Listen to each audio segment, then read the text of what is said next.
So remember that Descartes thinks about building up our knowledge as a tower.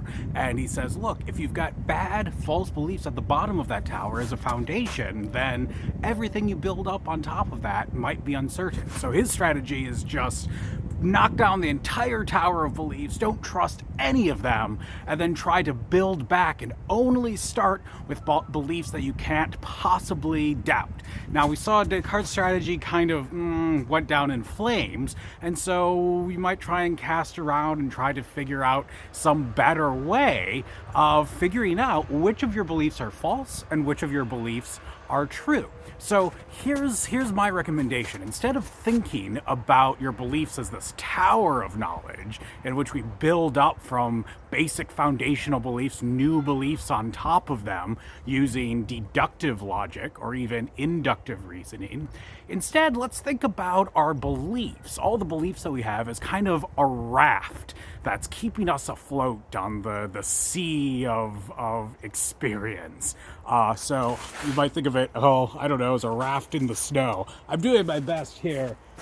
It's kind of a dinky, tiny raft, but imagine that each of these logs here is a belief on a raft of knowledge, and we want to know which of these beliefs are strong and are going to hold up and are true, and which of them are false beliefs. So the question is, well, how do we go about fixing up our raft to make sure that all the logs that our raft is made out of are good, strong, true beliefs? Well, first thing to note, if you throw out all the beliefs on this raft that you're floating at sea on, well, you're going to do, as my old Latin teacher used to say, gurgle, gurgle, glug, glug, whenever we disappointed him on an exam. But yeah, you'll just sink to the bottom. So you can't throw out all your beliefs at once. Instead, here's the idea. You just kind of stand on some of the beliefs and kind of like hope that at least those beliefs, we're going to assume that they're true for now, and then take a look at some of the other beliefs on our raft. And since we can stand on this part of the raft, we can start taking a look and see if any of the other beliefs have kind of rotted out and are actually false. So, to think about this in concrete terms, think about that example that I gave you last week where we were trying to run an experiment to figure out whether Boyle's law is correct, whether the pressure and volume of a gas vary inversely relative to each other when it's at the same temperature. So the volume of a gas goes as the volume goes up, then the pressure goes down. As the volume goes down, then the pressure goes up. We wanted to see if that was true, so we put gas in this little cylinder and then pressed down on the gas to make the volume go smaller, and then tried to measure the pressure. And instead of the pressure going up like we had predicted, the dial on the pressure gauge went down. So it seems like I've got at least two beliefs that are in play here. So I'm standing on my raft here. I'm not going to go whole hog like Descartes and just wonder whether like my body exists or anything else. So like I've got this, I'm just going to assume that like, you know, space exists, my body exists. I'm going to stand on there for the time being and just assume that's all good. But now I've got this belief that like, well, I've got this belief that my temperature gauge works. That's this belief right here. And I've got this belief that my pressure gauge works. That's this belief here. And then I've got this belief in Boyle's law that as the volume decreases, the pressure should go up. And I want to figure out, well, not all of these seem like they can be true. I've got to toss one of them. One of them must be false. Which one do I throw out? Now, one thing you could do, you could say, oh yeah, Boyle's law, gotta go. I just disproved it. It's false, because after all, when I decreased the volume of the gas, the pressure didn't increase. It went down. But of course, as some of you pointed out, well, actually, it might not be that Boyle's law is false. It might just be that my pressure gauge is broken.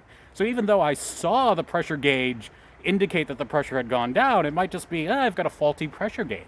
Or maybe there's a hole in the cylinder that I've got the gas in, so the gas is leaking out, and that's why the pressure is going down. So maybe I should throw out this belief.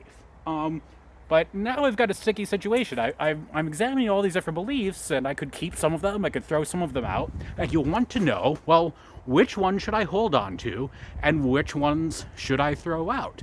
And the way to try and figure this out is to use this process called abductive reasoning. And abductive reasoning is often called just inference to the best explanation. You want to figure out, well, what's the best explanation of all the beliefs that I've got assembled here? One explanation is my pressure gauge is broken. Another explanation is, no, my pressure gauge is doing just fine, but turns out Boyle's law is false. So we want to know, what's the best explanation?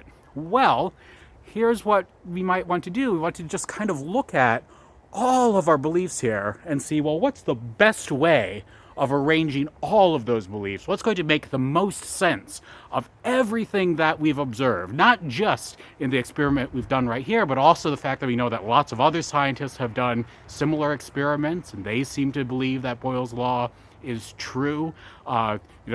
Beliefs that we have about, well, how likely is it that there's a hole in the cylinder that I've got my gas in? How frequently do these pressure gauges fail? All of those beliefs go up to making my raft of knowledge down here. And I want to try and figure out, okay, so what's the best way to arrange all of my beliefs that makes sense of all the data? That's abduction. It's the kind of thing that Sherlock Holmes does.